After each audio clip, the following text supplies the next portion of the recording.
Before I start, again, I think a lot has been mentioned about the idea of South Africa being a particular state that is still trying to craft its identity in the international landscape. And one of the core issues, again, that we see in the international landscape also has to do with what we see within the domestic landscape. Because the issue of economic policy is at the heart. So if we do not know what economic policy we are trying to attract or mainly look after within the domestic sphere, because of the various contestations that we mainly have, we are also going to have to face similar challenges within the international landscape. And as we know, from 1994, much of our policies in terms of foreign policy were mainly focusing on the ideas of human rights and as well as international law. And because we understand, I mean, we've been through quite a lot as a country, and those particular stands were going to equal and change how the world looks at key issues such as human rights and as well as international law, particularly in relation to how the entire globe was able to come to assist us in terms of the key issues that we faced during the apartheid era.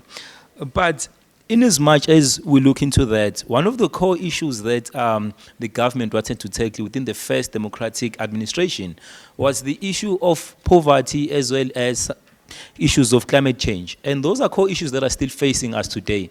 But what is often said is the mere fact that it's been 30 years on and our unemployment, issues of poverty have only gotten worse in this particular country.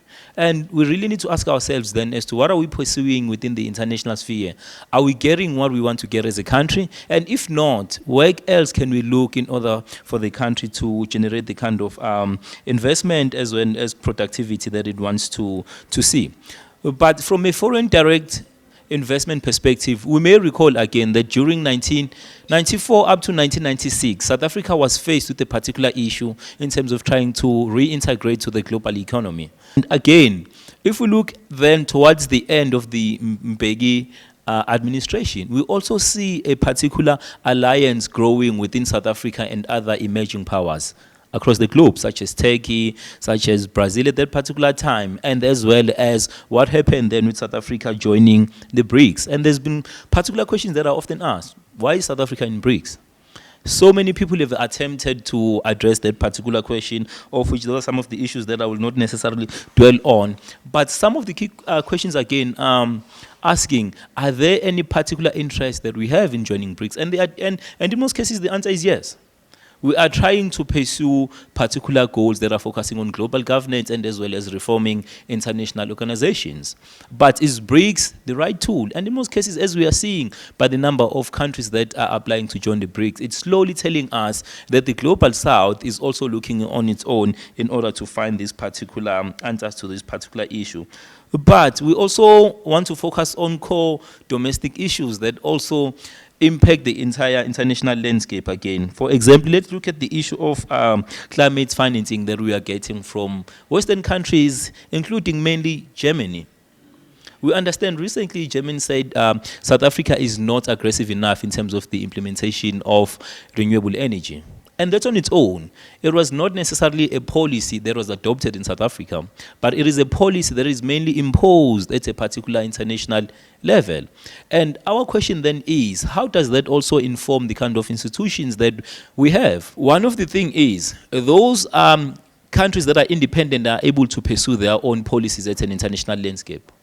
But if you look at South Africa, we are one of the weakest links because, again, much of our economy is still controlled by external factors. How do we then garner the same strength that the likes of Brazil, the likes of India are able to have in order to grow their economy? Because if you look at their economy, they're sitting around 2 and 3 trillion or so. But how do we then get there with an economy that is mainly controlled by external factors because of the issues of a weak link between domestic and as well as international foreign policy? So those are some of the key things that we are facing as I conclude. And it also shows that there's a need for South Africa to try and be autonomous in terms of what policies it's trying to pursue domestically and as well as internationally, and not allow your main countries that will then deter and also influence as to what policies that you are supposed to adopt domestically. Thank you so much. We're going to have Dr. Mike Serame speak for 5 minutes. and then followed by Dr. Hadebe, another 5 minutes. Okay? Welcome, Dr. Sarami, please.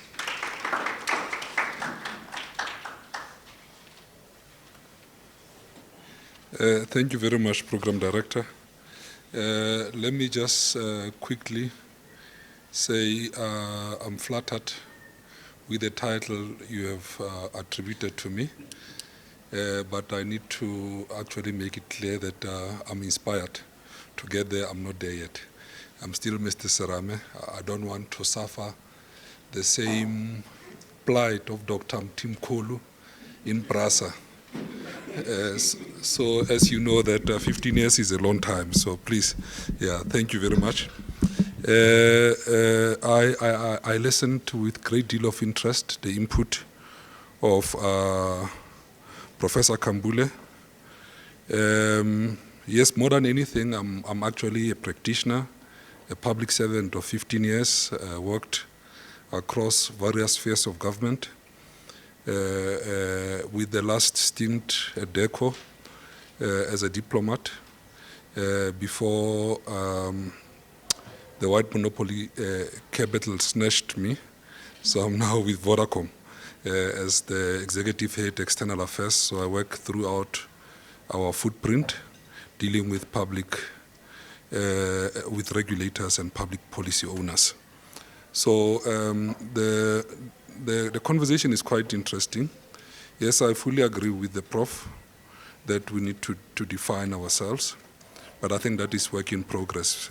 We are a new nation, but I think the values are quite important that Professor Oscar and a few other speakers spoke about earlier.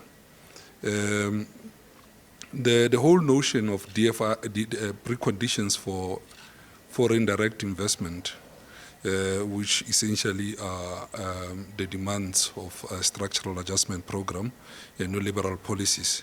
I don't know if we should actually be investing so much to do that, because that is going to divorce us from what we need to focus on.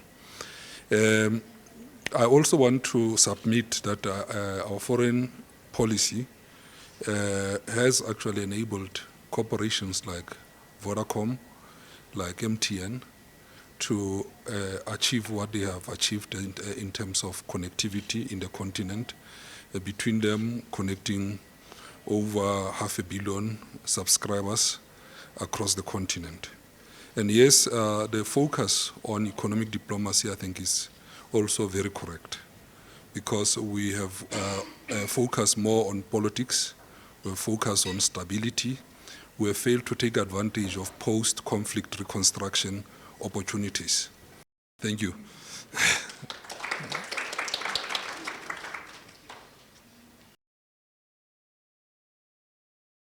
Because I have 5 minutes, say, I had thought you would give me 20 minutes. So I'm from Labour, one of my heads. I'll start by the conclusion, so that if you disagree with me, at least you heard my conclusion. And on this one, I'm not apologetic whether you agree with me or not, but I would say in the 30 years of South Africa's democracy, South Africa has done well in Southern African region.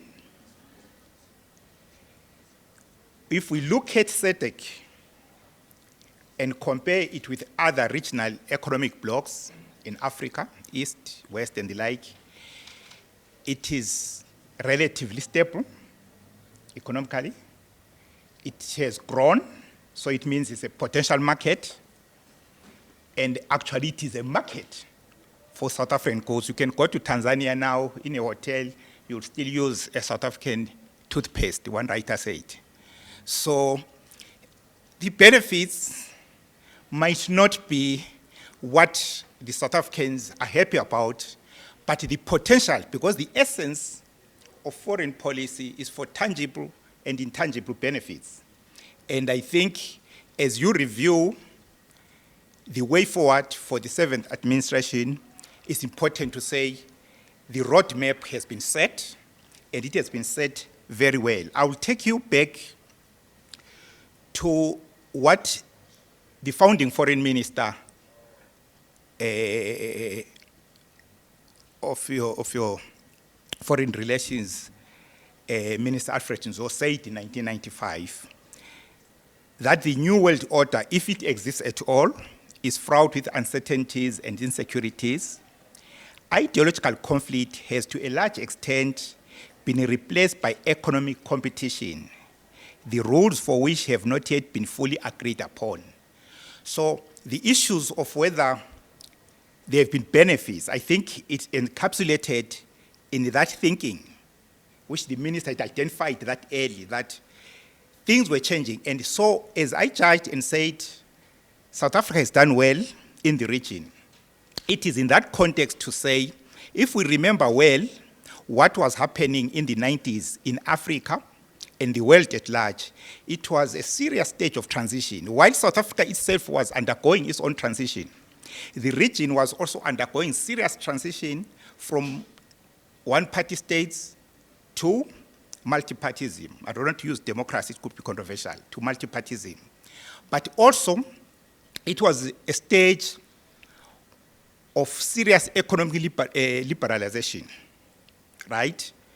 Which had started across the board, but it was hitting the region. If you think of Zambia, think of Zimbabwe, think of Mozambique and the like. So you can see that when you try to see what benefits are there, there have been a lot of changes. And as the minister said then, no one was sure how to play the rules, because it was after the fall of the Soviet Union.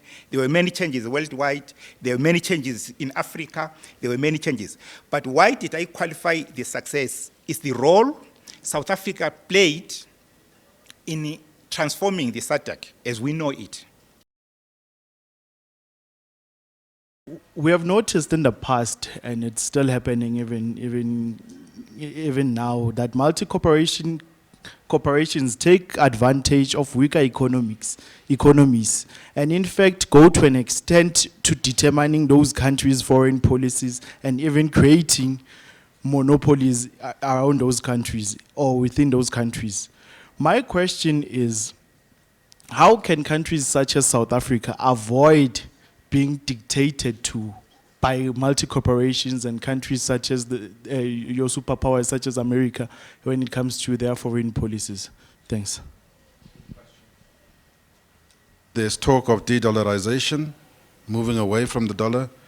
There is a different investment regime in terms of the new development bank, vis-a-vis the IMF and the World Bank, etc. And then, of course, the counterbalance in terms of trade and the trade lines. Everyone was very surprised when Putin's Russia could survive, even with such stringent sanctions, because it needed only two in the main trading partners with regards to oil and gas, which was India and China, which reconfigured how we understood the world to operate. So I just want to maybe just talk, if I can talk about that. Washington Consensus versus BRICS. Thanks.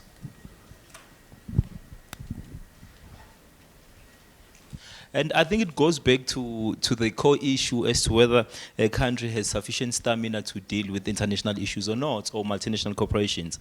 I mean, we can look at the recent example of Brazil and as well as what was called Twitter, then X, in terms of what has been happening and what is happening in that particular platform. And it was the ability of the Brazilian authorities to indicate that this is the stance they're taking. But if you look at a country like South Africa, you can ask yourself, will such a country be able to take such a particular stance against such a big corporation? And that's one of the key issues that we need to really delve into. And the issue of trade relations against, whether we are looking at the West or at the BRICS or Russia, those are some of the core things again. And that's why I indicated the issue of some of the prime BRICS countries such as Brazil, Russia, and India. They have some of the massive economies in the world. And we don't. And I think on my side, the core issue is we do not control our economy. It is mainly controlled outside. So how do we then get to control our economy so that it can grow and become one of the leading economies within developing nations and as well as within other emerging markets? Thank you.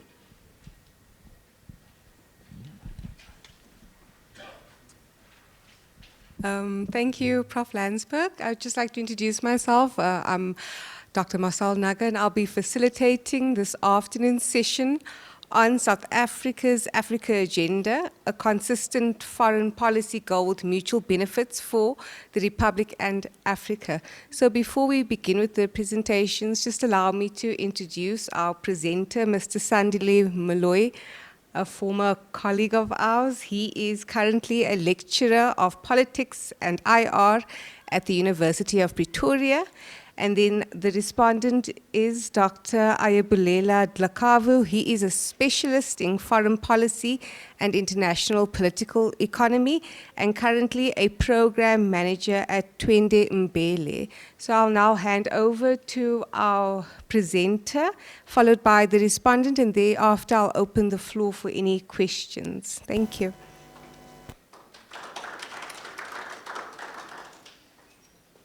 So the topic that I attempt to dissect with you this afternoon pretty much focuses on South Africa's Africa agenda.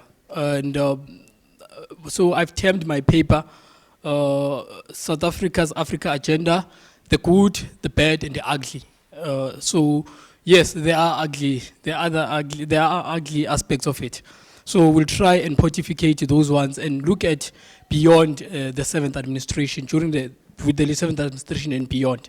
So, and also as Professor Landsberg mentioned that my thesis focuses on Pan-Africanism, so I'll be piggybacking a lot on Pan-Africanism as a theory of analysis for me as I dissect this thing. So what I'm going to do is, I'm going to look at South Africa's foreign policy in relation to its region, the SADC. And then ideally I wanted to also look at other regions, but in the interest of time, I won't be able to do that. But I will just give one specifically at South Africa's foreign policy within the SADC region, and what is it that we have achieved and what is it that we have failed to achieve, and whether that is in line with our foreign policy and whether that has benefited the continent and equally benefited us.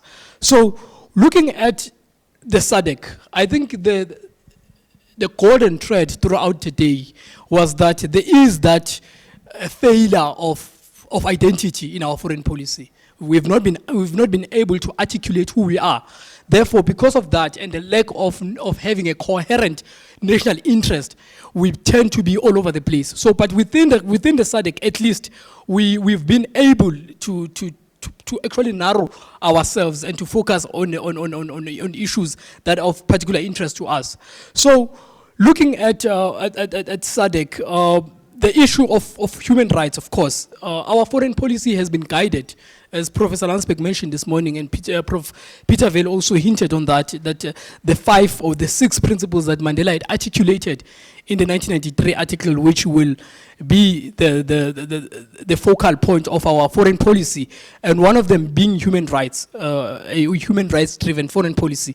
And we have seen that tested in the SADC region. And one thing that we've noticed within the SADC region and how we responded was with quiet diplomacy, which was something that has been heavily criticized by other scholars vis-a-vis how we also respond to other areas. And another thing that I wanted to also piggyback in closing, of course, is the issue of the nature of the state, the nature and the character of the state. We spoke at length this morning about the nature and the character of the South African state, the post-South African state. And it's very clear that the state itself is in ICU, at least with signs of recovery. But for a good number of years, the state was in ICU. So, and because of that, we're unable to project ourselves in the continent and be able to benefit the continent in a manner that benefits everyone. So I think I had another point that I wanted to highlight. I think I will hold it here for now, so that then we can then get some reactions from Dr. Dlakavu and from the audience. Maybe then other issues will pop up as we discuss them. Thank you very much.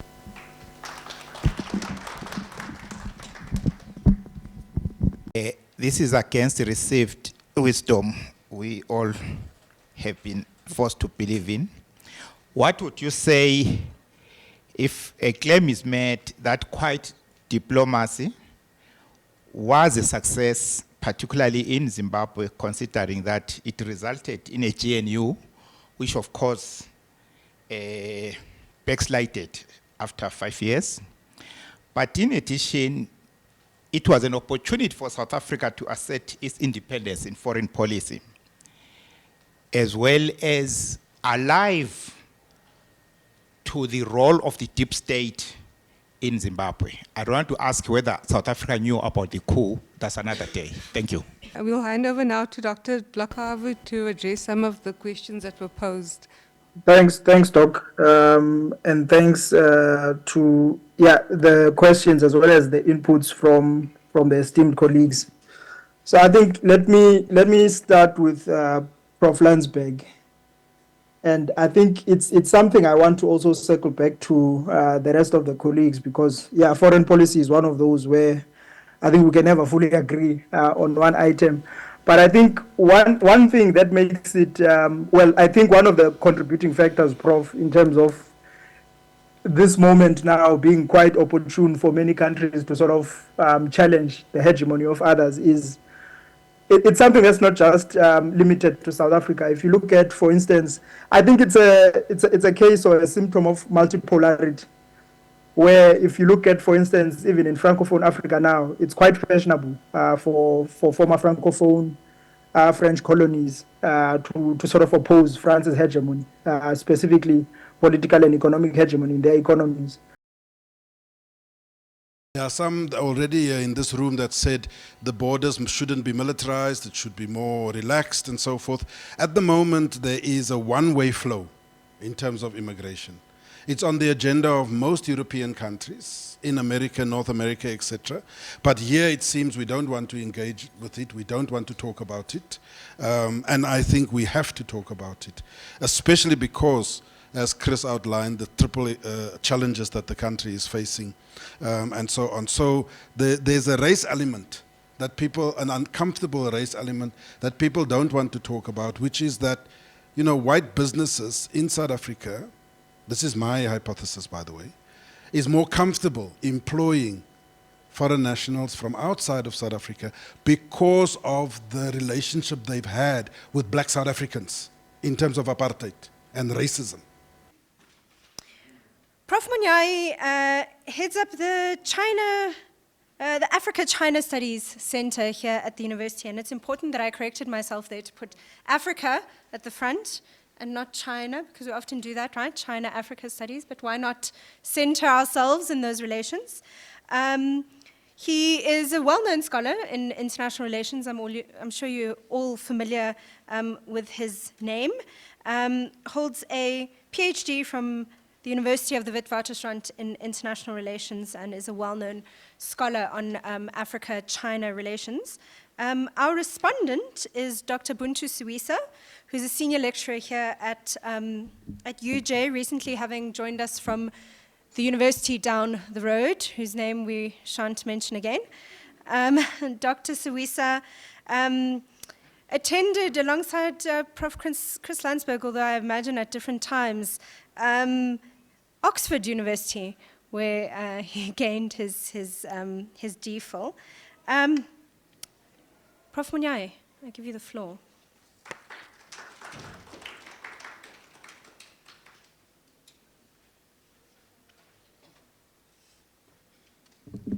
Thank you. Firstly, I would like to thank the organizers for this and everyone. My presentation is three-legged. I'll try to look at the evolution of the South within the context of South Africa's foreign policy. So the very first part, I'd like to look at the history part so that we can anchor it well and understand it now. And see the second part, I'll try, if time allows, to look at what happened from '94 and close with forward-looking the future of South-South. But before I do that, let's define the moment we are in. I think it is important. Why are we having these conversations? I think if I was a time traveler, of which I'm not, I would say we have gone back to 1929, 1933. Thank you, Prof. Munyaye, for your insightful presentation. And, I just want to nuance a bit, problematize a bit some aspects, extend a bit some aspects that Prof. Munyaye in his presentation of South-South cooperation. And I think what was really quite commendable about about the presentation was that we didn't just look at South, or Prof. Munyaye didn't just look at South-South cooperation in an institutional context, but also looked at it in a thematic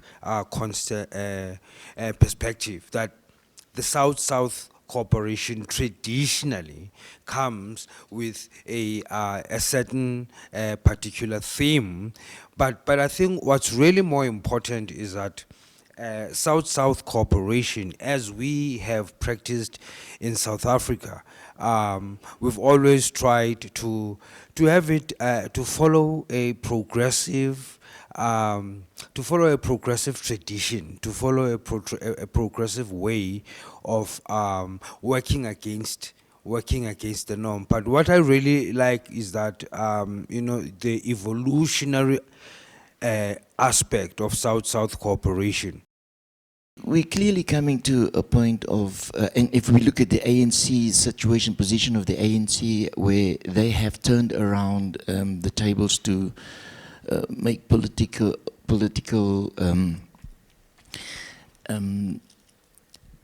history in terms of a hit and miss kind of progress in South Africa's socio-political fiber. We need to admit that we are suffering from socio-political rescue. We have to go, the country has got to be placed under some sort of form of rescue. And my question to Prof. Munyaye is, how will we be able to get out of this kind of situation in order to rescue South Africa so that we could present a better international image in terms of our national interest? My question to Prof. Munyaye is that since we're focusing on South-South cooperation, I think, well, it's a statement, not a question, we have to realize that development has to be at the center of everything. Because of, as he mentioned, he highlighted on China and its influence. We realize that China and Africa, it's a hegemonic relationship, whereby one is a donor and the other is a recipient. And coming back to South-South cooperation, we realize that I'll use the words of Vamba Dia Vamba, who noted that the independent microstate today are less closer to their neighbor, but more closer to their former colonial states. So Africa on its own, we're not close to each other, but we are more close to Europe, to the west or the east. So can that be changed? That's my question to Prof. Munyaye. Reflecting on the so-called GNU, now forecasting the foreign policy, South Africa's foreign policy and stance in South-to-South cooperation. We had an instance in the past where you had political parties that are now part of the GNU that would stand against South Africa's, or the leading ANC's posture. For example, you would remember that the DA took the ANC to court one time when it wanted to give 50 million to Cuba.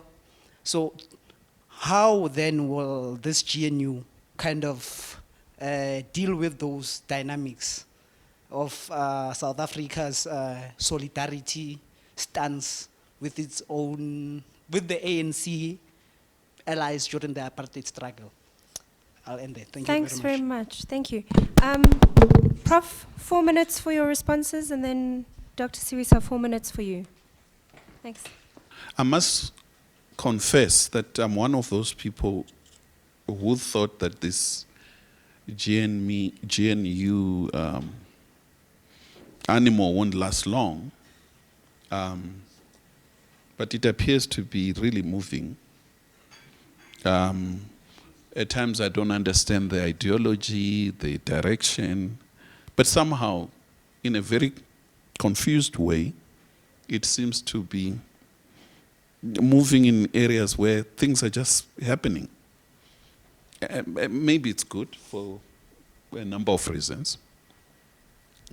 Sorting out things, frightening the governing party, and a lot of changes. But here we saw the leader of JNU shaking President Xi Jinping.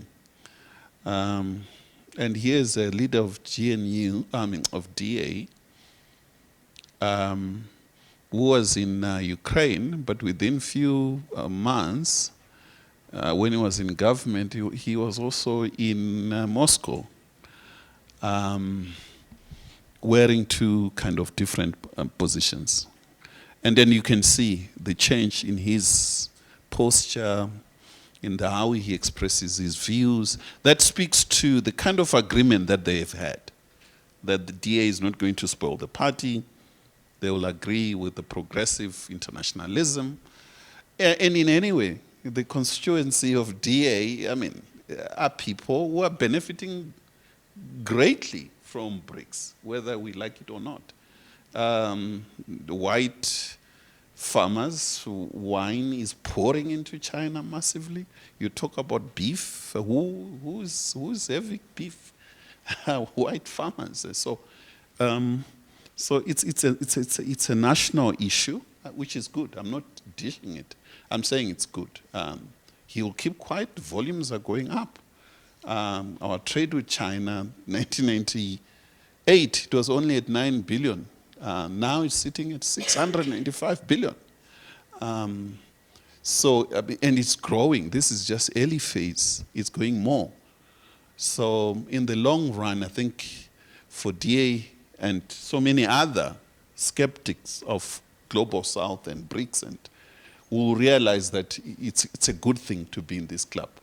As long as our volumes, we create more jobs. I think more is needed. We need to be very clear and work extremely hard to ensure that we benefit in terms of employment, inequality, and poverty. That's a measurement of whether our foreign policy is succeeding or failing. I think those are simple issues.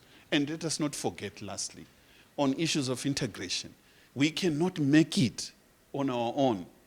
Whatever thinking that anyone has, xenophobic or not, on our own 60 million, it's nothing. It's like a tiny city in China. They don't take us serious. 60 million, what are you talking about? And we look at the future, the power of the future. Contrary of what we've been told and miseducated, we need to unlearn what we've learned wrongly, that big population is a problem. Countries that are going to make it big are the ones with a huge population. Countries that are making it big are the ones with the technology, best universities, research, and cut-knot in technology. So the bigger question for us is that, are we good in all those things? How should we navigate all this to ensure that we're in the forefront of the battles of the future? At the moment, we're not, but we're good at the moral element of it. I think that's where we are. Thank you. Thanks very much, Prof. Kunyai. Dr. Sirisa, do you have anything you want to add? These South-South cooperation institutions such as the BRICS, that they are following quite a reformist route, so we are not likely to see radical policy discourse or in these forms of South-South cooperation, but quite significant moves. Now, the influence of the Government of National Unity on South Africa's South-South cooperation, I'm not particularly sure because within the government of national unity, you have political parties that do not really belong anywhere in a political fulcrum ideologically and may sway the ANC's tradition on South-South cooperation. We'll yet have to see. Thank you. Okay, thanks very much. With that, we now have a tea break. Can I ask us to confine us to 10 minutes? So my purpose of my talk is that I aimed to explore South Africa's role in global peace and security, and of course focusing on its contributions in peace and security in the current political configurations. And of course, in this instance, I aim to examine its past engagements, which have already been done. Of course, the challenges and strategies that South Africa could adopt to remain a pivotal player post 2024. And in particular, I just want to consider the complex balance that South Africa finds itself in terms of its commitments, values, commitments for South Africa, post-94, of course, shaped by its political settlement. And of course, the external pressures, political pressures that constantly influence South Africa's foreign policy. In this case, in the face of new emerging challenges, we talk about migration, climate-related conflicts, etc. So my key main question in this case was to understand how has South Africa contributed to democratic experience, and of course, how does it shape conflict resolution? And in that case, I also wanted to talk about the key milestones, but I will give a rundown. I think it has been addressed from the beginning. And of course, lastly, I wanted to just look at how the interplay between South African values as well as the exogenous political pressures would shape South Africa's future role in conflict resolution and peace. So of course, South Africa's political settlement has been well documented, and this is its great export when it comes to when you look at South Africa's contribution to global peace. And of course, there are certain common features that you see when South Africa is contributing to peace in the continent, its preference for negotiated settlements, as well as some form of inclusive political arrangements. So of course, there's been a lot spoken of in terms of global engagements.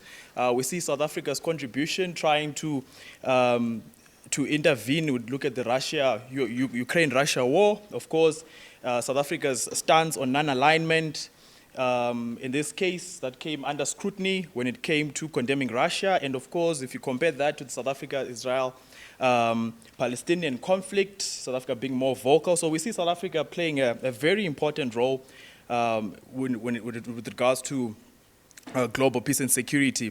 And also look at the regions. Of course, there are a lot of controversies with regards to South Africa's contribution, but I think it's important to note that there are a lot of milestones if you look at South Africa, what it has done in DRC, in Burundi, in signing of the Arusha agreements. But also there's complexity South Africa finds itself when it comes to foreign policy. For instance, it has been discussed earlier in the case of Zimbabwe, where South Africa has been noted that there is some chronic neglect when it comes to its history in intervening in Zimbabwe. Its stance, with some, of course, I would argue that maybe it has also perpetuated the state's instability. Thank you, Program Director.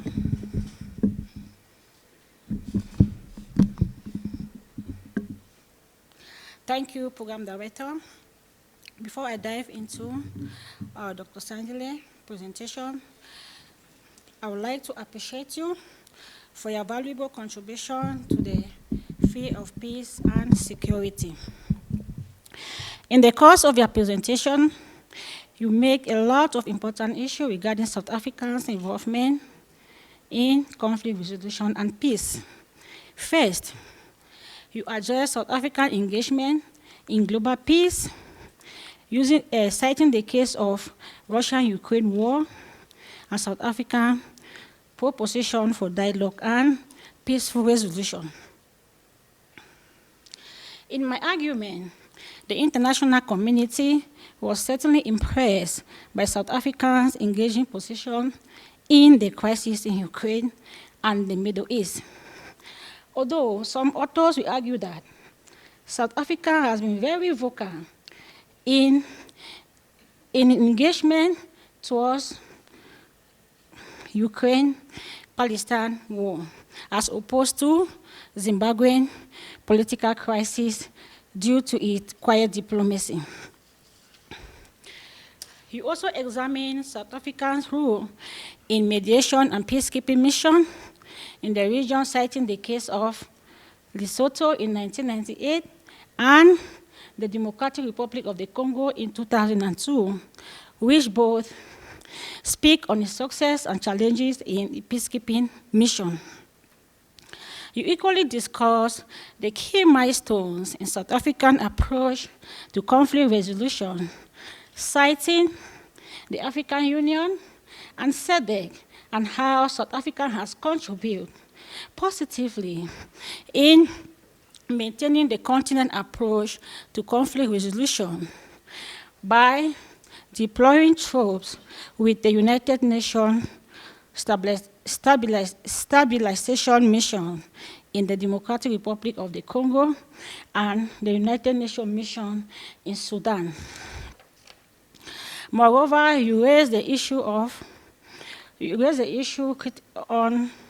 regarding South African challenges and opportunities in its foreign policy approach, and you highlighted inconsistencies in its approach. In my argument, the issue of inconsistencies is very crucial. Therefore, South Africa has to work towards a more coherent foreign policy, innovation, and aligns its ideology and action, or else other African countries will take the lead in the cause of peace and conflict resolution in the continent like Nigeria and Egypt. I appreciate your well-designed strategy and recommendation for 2024 and beyond. Dear colleagues, the involvement of civil society in the maintenance of peace and stability at the grassroots level, it is very important. I will leave you here. Thank you. We know that in Mozambique, SADC is retreating and Rwanda is coming in. What could be the implications for South Africa's image in that dynamics, if there are any? So I just wanted to know from you, sir, do you believe that neo-colonial African states have had to contend with the fact that their national, domestic, and foreign policies and plans have been prescripted along Euro-American prescriptions, which has created a dependency on interests from major powers in Euro-America? And how does that spell out the future for Africa? Thank you. I think it's an indictment of how perhaps, if I can put it, when you look at how South Africa has dealt with the Zimbabwe situation in terms of its the ANC government in power, for instance, when you looked at it being,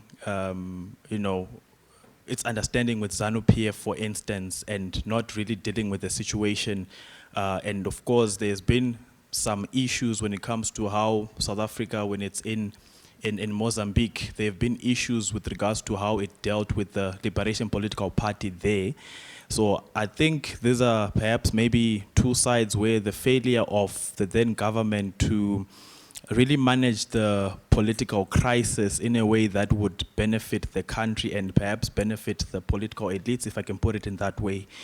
So I would say these are the dynamics that I think are at play, and the implication of that is perhaps it reflects the failure of how this solidarity of liberation movements is somewhat led to what I called, I think I called chronic neglect or protracted indifference, something in terms of how solidarity between governing liberation movements have somewhat massaged the political parties there, and of course there have been benefits. If maybe we look at Sasso and Gas in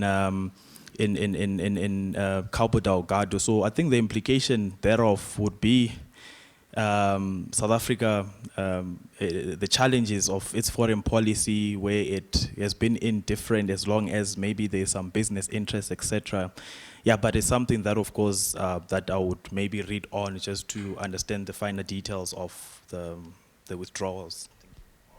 So let's close that session and move on to the next one. Thank you. Hugo is a South African-born civil nuclear engineer. He's a podcaster and a writer. He regularly writes on geopolitical and energy-related matters. Hugo has also worked on a variety of energy-related infrastructure projects, including nuclear power, liquefied natural gas, and renewable energy technologies. Hugo, if you're ready, please go on ahead. And one thing that concerned me when I started working in the energy sector is the qualification of our leaders, and I would say the ignorance of engineers when it comes to politics.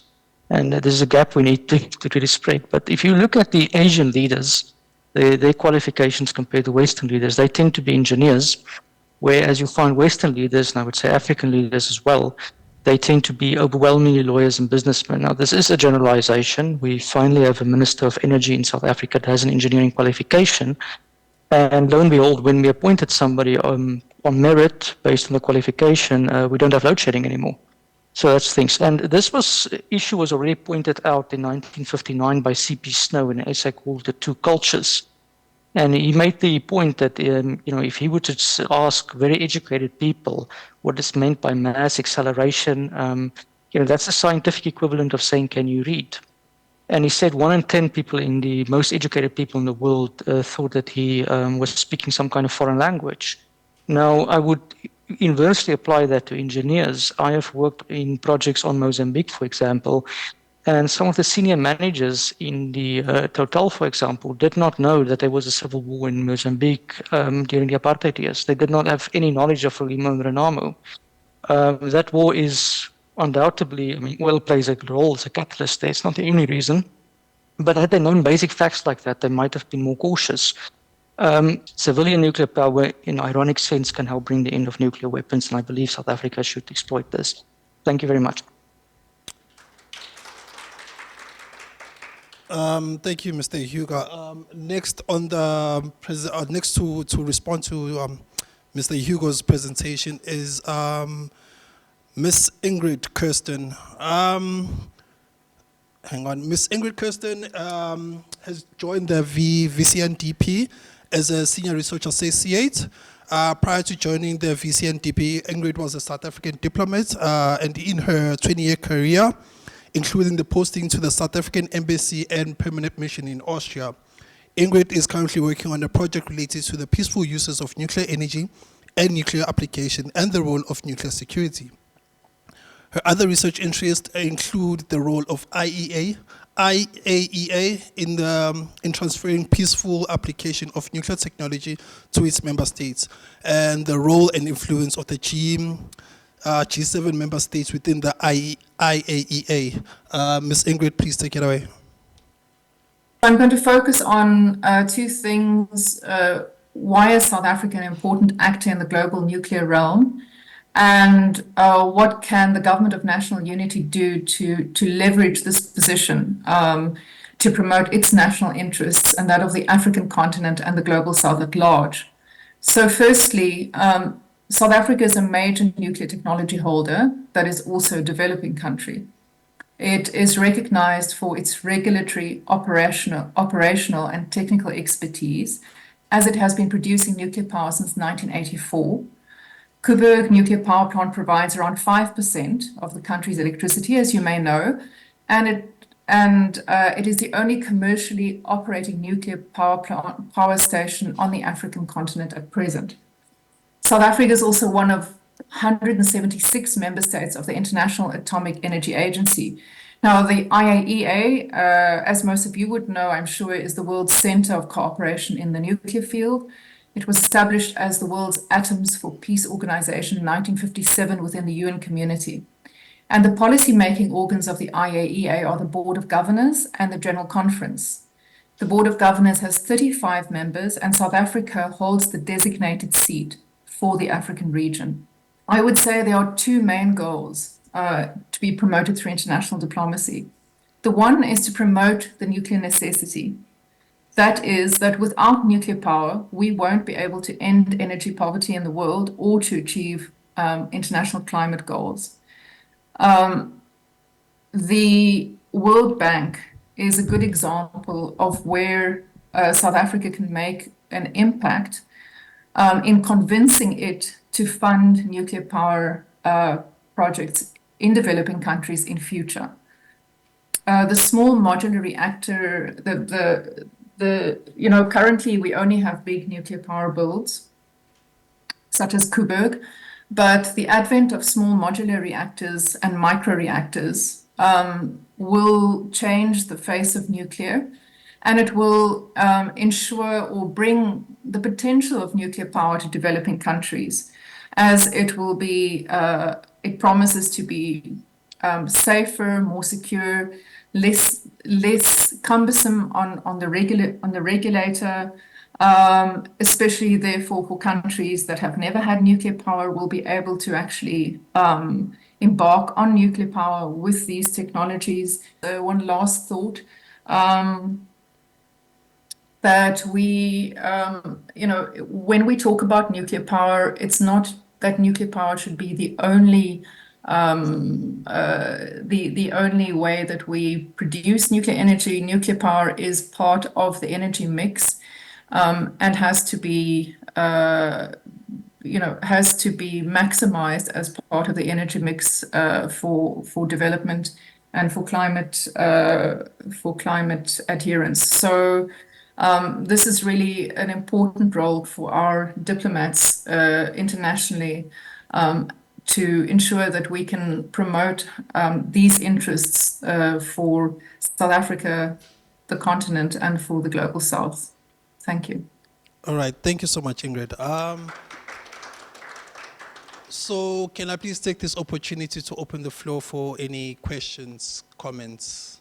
I just want to get this for confirmation, Mr. Croker, that you are saying South Africa should, in the meantime, retain the use of coal until an alternative is found.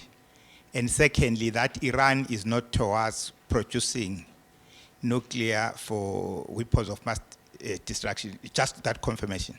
Thank you. So let me just pose a 2 or 3 sort of pronged question, and both of you should feel free to respond to it. So, Ingrid, to you in particular, but Mr. Kruger, to you as well, you go. Was South Africa's closing of its nuclear program following the IAEA inspected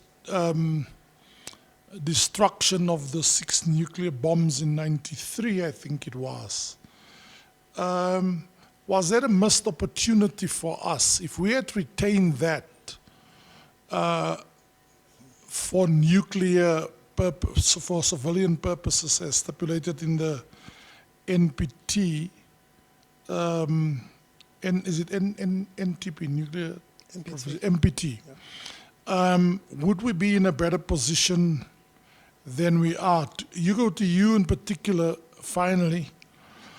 South Africa played a very crucial role before the inevitable invasion of Iraq after America sent 100,000 troops to that part of the world. As Kissinger said, why would a country send 100,000 troops just to turn them back? South Africa played a key role in persuading the Saddam Hussein regime to cooperate with the IAEA. Sadly, the West ignored it. Can South Africa play a role in persuading Iran to do the same? Or is the problem that the vitriol and antagonism to Iran is too big, and that is the stumbling block over progress in Iran as far as its purported nuclear program is concerned? we have tremendous standing internationally because of the fact that we are the only country that has voluntarily given up its nuclear weapons. When we talk about the Pebble Bed Modular Reactor, that was terminated because it was too expensive. And was deemed to be too expensive at that stage because of all of the challenges that South Africa was facing, the new government was facing in terms of providing energy, providing education, water, everything that had been, all the services that had been focused on the white minority during the apartheid years had to be spread across the country, and that cost a tremendous amount of money. I agree that that had the government been able to be more, had they continued the Pebble Bed Modular Reactor, we might have ended up being one of the first countries that developed a small modular reactor. However, if you speak to people at Nexa now, they will tell you that there were many other challenges related to our development of the small Pebble Bed Modular Reactor at that stage, and we would probably not have been able to continue it and bring it to fruition. So, and I think just then with regarding South Africa's role within the IEA, in terms of Iran, and South Africa plays a key role in ensuring, as a permanent member of the board of governors, that safeguards are applied in Iran, and that Iran keeps to its international obligations, and that Iran is not used as a used as a scapegoat in terms of international nuclear governance. Thank you. All right, thank you so much to both presenters. And on that note, I'd like to close the session and invite Prof. Landsberg for closing remarks. Thank you so much. Thank you. It was a fantastic day. It was a wonderful day. I've learned a lot. Let's be here early because I do think there is a great chance, as I've said, that the minister might make an intervention tomorrow morning. Thank you all, and let's say thank you to those who are not with us right now. Have a fantastic evening and rest of the day. See you all tomorrow. Bye-bye.